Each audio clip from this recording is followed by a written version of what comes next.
Hello everyone, it's me Snigdha and you are watching Queen with love. हमारी आज की कहानी का नाम है धोखेबाज गीदड़। बहुत पुरानी बात है। एक जंगल में दो पक्के दोस्त रहते थे। एक था गीदड़ और दूसरा था ऊंट।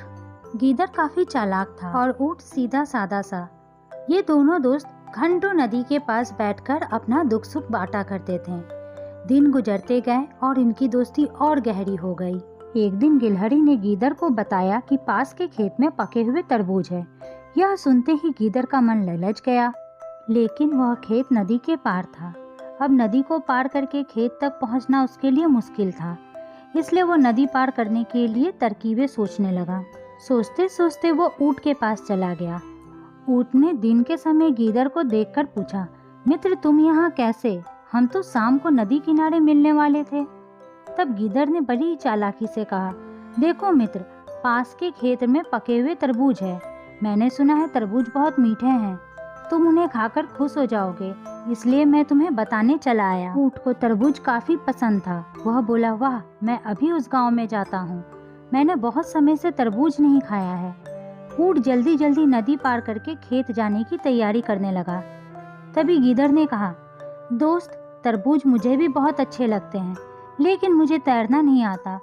तुम तरबूज खा लोगे तो मुझे लगेगा मैंने भी खा लिए। तभी ऊंट बोला, तुम चिंता मत करो, मैं तुम्हें अपनी पीठ पर बैठाकर नदी पार करवाऊंगा, फिर साथ में मिलकर तरबूज खाएंगे।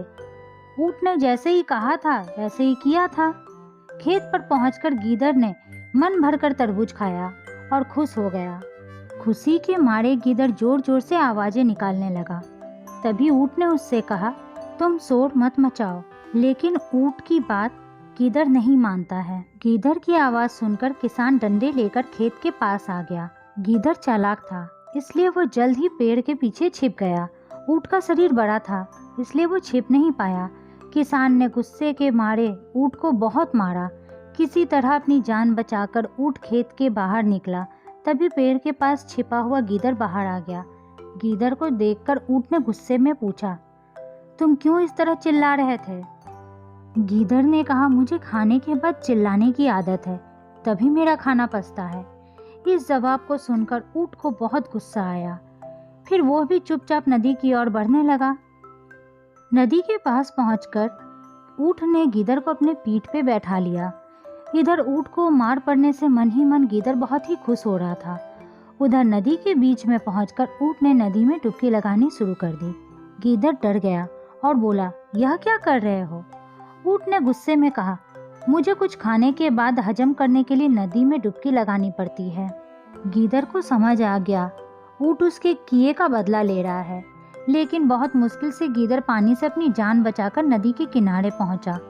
उस दिन के बाद से गीदड़ ने कभी ऊंट को परेशान करने की हिम्मत नहीं की। ऊंट और गीदड़ की इस कहानी से यह सीख मिलती है कि चालाकी नहीं करनी चाहिए। अपनी करनी खुद पर भारी पड़ जाती है। जो जैसा करता है उसे वैसा ही भरना पड़ता है। अगर आपको मेरी यह कहानी पसंद आई तो वीडियो को लाइक करें और मेरे चैनल को सब्सक्राइब करना ना भूलें।